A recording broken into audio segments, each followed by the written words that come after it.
Greetings, it is I, Tantus Narvan Dracovin, Lord and Emperor of the Dracovin Empire, and welcome. It is time to continue our discussion on Advanced Dungeons & Dragons, the second edition of AD&D. We've been diving into dungeon mastering. Let's dive some deeper information. We're talking about magic items. So there is a third system you can use to create magic items. Somewhere in between the practical and the fanciful, both at the same time. Now you may say, how could these mix together? How could you use both of these systems at the same time? It's very simple. You understand the fact that there are more common magic items than others. Things like potions and scrolls are a lot more common than, let's say, some kind of powerful magic sword that's maybe like +5 and has other special abilities. You see the difference between those two? That is where it comes in. Simple, commonplace magic items are going to be more practically based, while something that is more legendary and epic and less numbers is more epic. You can see that the simple seems to fit with the theme of this is more common, the practical side, and the fanciful fits with the, oh, this is very rare side, so there must not make a lot of them. So you can see you can very easily combine these two systems and have both of them in play. And it will be up to you as the dungeon master to decide where this division occurs. But it does make sense. It's a way of keeping these two systems active, but kind of balancing out where you want the two of them, so you're not pushing far into one of them. Let's talk potions and scrolls. The fact is, potions and scrolls, as much as you seem like they're very easy to do, are in fact quite difficult. Just because you know spells doesn't mean you can actually make one of these. It requires different sorts of expertise. A spell in a spell book, you need to memorize it. You need materials. You need to prep things. You might need some special little materials or gestures in order to cast it once you've memorized it. A spell on a scroll, you say some words. A potion, you just drink it. So you can see how they are intrinsically different. And the fact is, it is more difficult to create these. You at least have to be 9th level before you start thinking about these. And the fact is, they're going to be a completely different formula from the spell that you'd be learning. So I know the spell maybe, doesn't mean I can make a scroll or potion of said spell. Now we're talking about scrolls. There are some important steps to the process.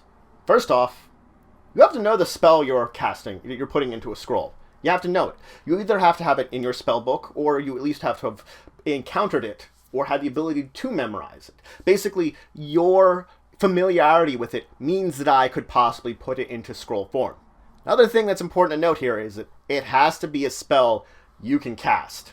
That means if I'm a wizard, it has to be a spell a wizard can use. If it's a spell only a cleric can use, or a priest, I can't do anything with it. It has to be one that I have familiarity with. The thing is, once I have learned the spell, which is appropriate to my class, then I can start thinking about actually putting it into scroll form. I'm going to need 3 major components, though, for this. The quill, the paper, and the ink. Now, when we talk about a quill, when I choose a quill to use, it should be an unused quill. The reason for this is that when I use this quill to put the spell to scroll form, some of that latent magical energies gets into this quill. So if I should reuse it again, that energy is right there already. I have a little bit of energy in there, and it's going to interfere with my process of making said scroll. Now, this shouldn't just be any ordinary feather. It should be something that is fanciful, something kind of amazing and fantastic, something like a cockatrice feather. But it should fit with what other theme is going along with. If you're using a spell that may be a largest things, maybe you want to use the rock feather because it's really big. Maybe a little too big for you, that'd be kind of ridiculous, but still, it's something like that you're using something appropriate to it. Bonus points if you plucked it yourself, rather than purchasing said unusual quill. You basically get a 5% bonus chance to being successful with creating this scroll. I'll talk about that in a minute. Now, you want to choose some kind of paper to put it into. Of course, paper is the best, followed by parchment, followed by papyrus. Again, there's a small chart in the book that you can see that each of these affects the success percentile of your attempting to make the scroll. The final component is the ink. And the ink is where you, as the DM, come in. You can make the ink as crazy as you want. That's the fact is, you can make a lot of the ingredients that are making it more difficult to create this scroll in with the ink. If it's a very simple, level 1 spell, maybe your ink isn't going to be very complex. But if they're putting a level 9 spell, maybe you want them to go find, like, the blood of a basilisk and mix it with the poison of a wyvern in order to create it, or something else entirely crazy that they're creating this ink that they're using to put on the paper here to form this magic scroll. You're going to make sure that it feels appropriate to whatever type of spell it is also. You want that spell, the ink you're using, to match the feeling of the spell. That's the important part of it. That you're going to want it to feel like it's appropriate to it. You're not going to just create some kind of fanciful formula out of nowhere. Now, you have all the materials needed. You got the spell, you got the 3 materials. It's time to create said scroll. If you're like a wizard, you're going to have your spell book in front of you and have prepared the spell. If you're something like a priest, you're going to have a special altar prepared where you're going to be working. It's going to take you 6 days of work where you're only interrupting it to eat and sleep as needed, the minimum amounts of it. If for any time you actually interrupt the process, it fails completely, it just ends. You didn't succeed in creating this scroll. Now, once you're beginning to write it out, your dungeon master is going to make a percentage check. The percentage check is going to tell you if you were successful or not. The base percentage is 80. Now you affect this by using different quills and papers. That could change it. But also it's dependent on your level and the level of the spell. You add 1% for each level that you have completed in order to make this better. And you subtract 1% for each level of spell it is.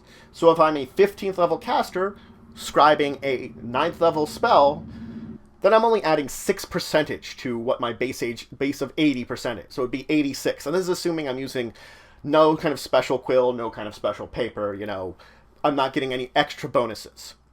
So, GM rolls that in secret, doesn't let you know how successful you are.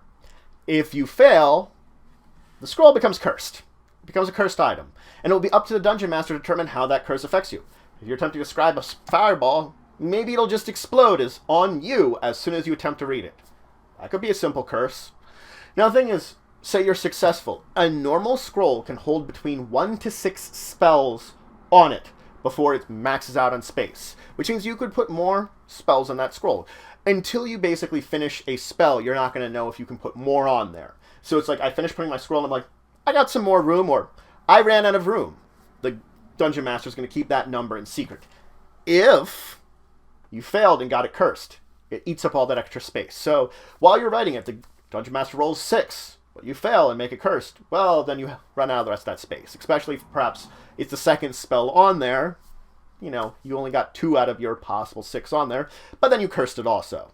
Now it is important to note that if you create a scroll, you don't need to memorize read magic in order to use that scroll. If it's someone else's scroll, you need that read magic. So you see, if you make your own, you can use them all on your own. And a little interesting tidbit there. That's it for today. So I first talked about combining the last 2 systems of magic items, the practical and fanciful, to something together that balances out the 2 of them. That common are more practical, rarer are more fanciful. It makes a lot more sense, too. It's a very easy way to put between these 2 systems, that it makes it that it's not crazy to make common things, but it is a little bit crazy to make fanciful things. And it feels like it's something special. So you can see the difference. I kind of recommend that system for me personally in my games. Then I began talking about, of course, some general rules of scrolls and potions before diving deeper into scrolls. Telling you how to make them. The materials you need, the check that's going to be made, the possibilities of success or failure, all the kind of process you'll need to make scrolls. In the next episode, I'm going to dive into potions and then hopefully move into general magic items. Something that's not a scroll or a potion that maybe you want to make in your game. But regardless, if you have any questions, comments, anything you want to say, anything you think I left out, please leave in the comments below. Please like, share, and subscribe. It shows you support the channel, the Empire, the work I do. If you want to show some extra support, you can always check out my Patreon. Link in the description below. But until the next time, I bid you farewell.